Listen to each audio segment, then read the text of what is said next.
বরিশালে চালের বাজারে অভিযান চালিয়েছে জাতীয় ভোক্তা অধিকার সংরক্ষণ অধিদপ্তর। এ সময় আড়ত মালিকদের বিভিন্ন নির্দেশনা দেওয়ার পাশাপাশি চাল ক্রয় বিক্রয়ের রসিদ যাচাই বাছাই করা হয়। আজ বুধবার সকাল থেকে নগরীর পাইকারি চালের বাজার ফরিয়াপট্টি এলাকায় এই অভিযান চালানো হয়। ভোক্তা সংরক্ষণ অধিদপ্তরের বরিশাল বিভাগীয় কার্যালয়ের উপপরিচালক অপূর্ব অধিকারী বলেন, চালের আড়ত মালিকদের বিভিন্ন নির্দেশনা দেওয়া হয়েছে। পাশাপাশি তাদের চাল ক্রয় এবং বিক্রয়ের পাকা রসিদ রাখার নির্দেশনা দেওয়া হয়।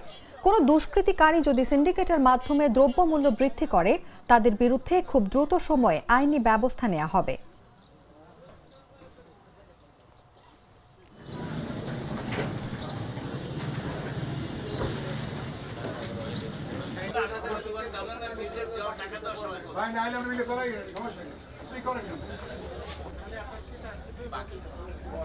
চাল পট্টিতে আমরা বিশেষ করে তাদের মূল্য তালিকা আছে কিনা, তাদের কাছে ক্রয় রসিদ বিক্রয় রসিদ এগুলো এই ব্যবস্থাপনাগুলো ঠিকভাবে মেনটেন হচ্ছে কিনা এগুলো দেখছি।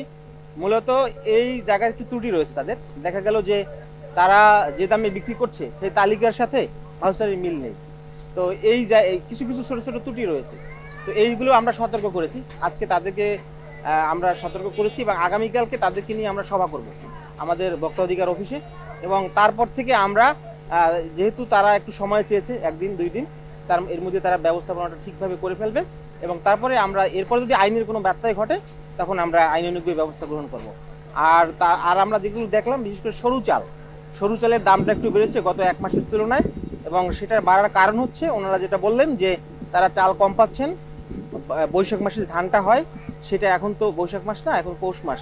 আগামী সময় না আসা পর্যন্ত চালের দামটা হয়তো এইভাবেই হয়তো থাকবে। আমরা চেষ্টা করব ভোক্তা অধিকারের পক্ষ থেকে যে এখানে যে চালটা আসে এখানে মজুতদারি কালোবাজারি এগুলো না হয়।